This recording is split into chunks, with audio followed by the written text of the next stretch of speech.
I don't think he's going to come back and pitch, and it was my worst fear. And, this is a prime example of how cruel professional sports can be.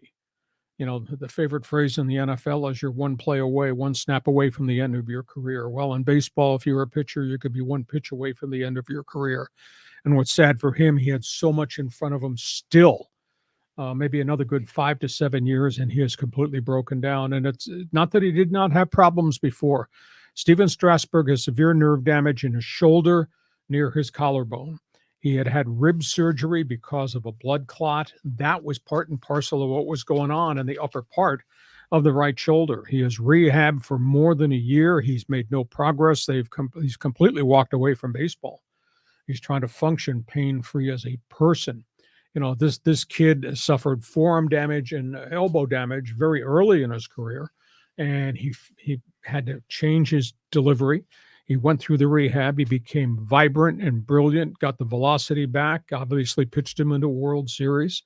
They signed him to a 7-year contract worth $245 million. He's only made 4 starts since he signed that contract because he's just completely broken down. And they're just, with all the surgical procedures, and he's had 3 of them now, they've just not been able to solve what's going on up here with nerve irritation and pain, and he can't throw a baseball. I think his career is effectively over. He's left the Nationals team. He's not part of them at all. He's not doing any of the rehab there. He may still be living in the Capital District. I don't think he's back here. But it's too bad because he was an electric arm with just vibrant stuff and had grown as a pitcher. It's just really sad to say his career record is 113-62, which is real dominant. Yeah. 3.24 ERA. Had he been able to do this another 5 years, we might well have been talking about another Aztec in the Baseball Hall of Fame and Stephen Strasburg instead. I mean, there's nothing so shocking as the finality of the end of your career when it's triggered by an injury. And this is terrible because he really made himself into a complete great pitcher and a demon on the mound, and now he's been taken down by the demon of injuries. Yeah, it's really sad. I mean, and especially with baseball pitchers, they're so fragile, right? And it's such the mechanics of how you throw overhand. And the violence and the force of the pitchers based on the mechanics. Exactly. And so I think about the days when he was pitching at San Diego State and how Tony Gwynn Stadium was electric, and I'm kicking myself for not going to any of those games. But what a scene I was told that was. But let me ask you a different angle here, Lee.